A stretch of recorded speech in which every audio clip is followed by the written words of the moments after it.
All right, guys, doing today. We about to hop into a little reaction to first things first, though, man. Just make sure you like the video, hit a little exit full screen, scroll a bit, like it, and then full screen it back up. You feel me? First things first, though. Well, second things second, I guess. You know what it is. You know what it is. Ah. Go birds, go birds. We had to take down Patty Whack Mahomes, had to take him down. Anyway, third things third. I wanted to come on here and have a discussion, but I don't even remember the question or the topic that I wanted to talk about, which is the now. But I hope to have a live stream later today. We're gonna see, God willing, if that goes to plan. Anyway, we have a video coming from the Bible Project again. This one just popped up on my recommended too. So I was like, you know what? We've been on a roll with them. Might as well keep it rolling. We got the book of Proverbs, what it teaches about being good at life. For a moment on, I want to say, my Thanksgiving break, I was posting like the audios of the book of Proverbs because my goal was, once I finished that, was just to be able to listen to the book of Proverbs again, just, play it over and over, because it's wisdom and it's so much different things that I think a lot of people can benefit from, just hearing it and reading it over and over again and just taking it in on a consistent basis till it starts to affect their life and change their life. So let's see what this video's got for us. I'm excited. Let's check it out. There are three books in the Bible that have come to be called the wisdom literature: Proverbs, Ecclesiastes, and Job. And all these books are addressing the same set of questions. There are three books in the Bible that have come to be called the wisdom literature: Proverbs, Ecclesiastes, and Job. And all these books are addressing the same set of questions. What kind of world are we living in? And what does it look like to live well in this world? So how to be good at life. Yeah, so each of these books tackles these questions from a unique perspective, and it's important to understand all of them to get a fully biblical perspective on the good life. So as a thought experiment, you could actually imagine each of these books as a person.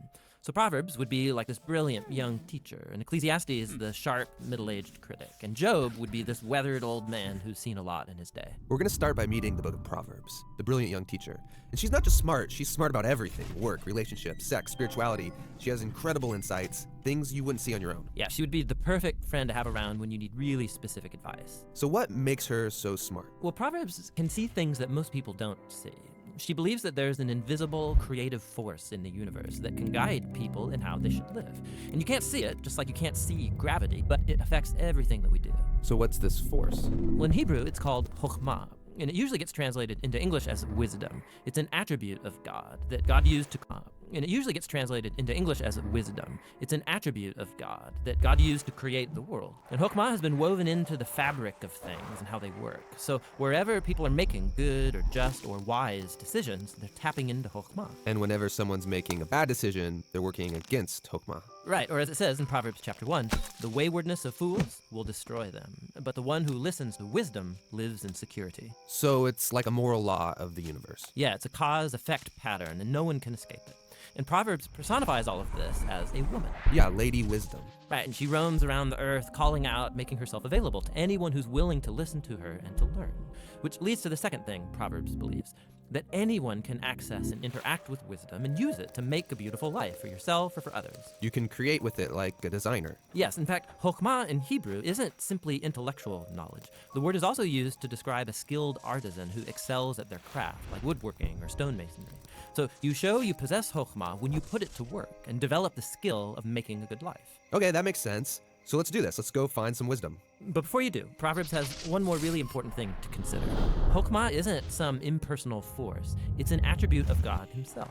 And so in Hebrew thought, your journey to becoming wise has to begin with what Proverbs calls the fear of the Lord. It's this healthy respect for God's definition of good and evil, and true wisdom means learning those boundary lines and not crossing them. Now, all those ideas you just unpacked are in chapters 1 through 9 in Proverbs. But when I think of the book of Proverbs, I think of the collection of sayings, the Proverbs themselves. Tell me about those. Yeah, those are what you find in chapters 10 on to the end of the book. It's a collection of hundreds and hundreds of proverbs about any and all aspects of life.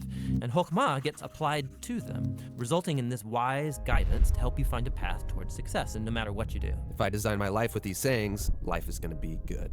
Yeah, or as Proverbs puts it, it'll give health to your bones, prosperity, a long, rich life. Which is a really big claim. But you can see how it's often the case. Wise people, they tend to do better. Things usually work out well for them in life. And so that is the promise and the wisdom of the book of Proverbs. The book of Proverbs is really beautiful, but if we take a step back, some people would argue it's a little too simplistic, because sometimes horrible things happen to really wise people, and sometimes foolish people get rewarded. It doesn't always work the way we think it should work. That's right, which is why we need to go and listen to our next wise friend, Ecclesiastes the critic, because he's wrestled with that very problem, and he's going to push us further in our journey to find the good life.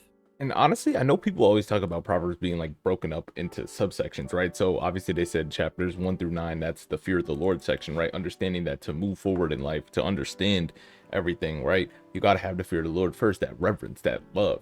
So cementing your relationship with God is the first step. And then you get into the sayings, right? This wisdom that you can apply to your life. And it's not just like certain wisdom. It's like you got to have the fear of the Lord to understand this wisdom, right? Because you talk about it, you know, even in the way of the world today, it's crazy. You start beating your kids and you're getting looks like, you're beating your kids? That's child abuse. However, you know, Proverbs says to discipline your kids, and different places of the Bible too, right? But Proverbs has a verse like, hey, beat them with the rod, they're not gonna die, like go crazy. Now obviously there's a line, but you have to know God to know where that line is, because a lot of people, they could just take that out of context and say it says they won't die, I could beat my kid till he doesn't die, you know, to the brink of death. Like, no, chill, relax, it's not that serious. But yeah, you get the point. Either way, the book of Proverbs very good for wisdom. You know, if you've cemented your fear in the Lord, you know, you check out 10 through the end, or go back on the first ones if you haven't. If you need help understanding that, go say check out chapters 1 through 9. It's not a crazy book in terms of like length and everything, and it's very palatable. Like most of it is just sayings for real. It's just this is this. Well, I'm thinking of the end probably. It's been a minute since I checked it out, but all in all, it's like still one of my favorite books in the Bible, because it's just so palatable, so practical. I like practical things a lot, so say go check it out if you haven't already. All right, that's gonna be the end of the video. I hope you guys have yourselves a fantastic rest of your day. Peace.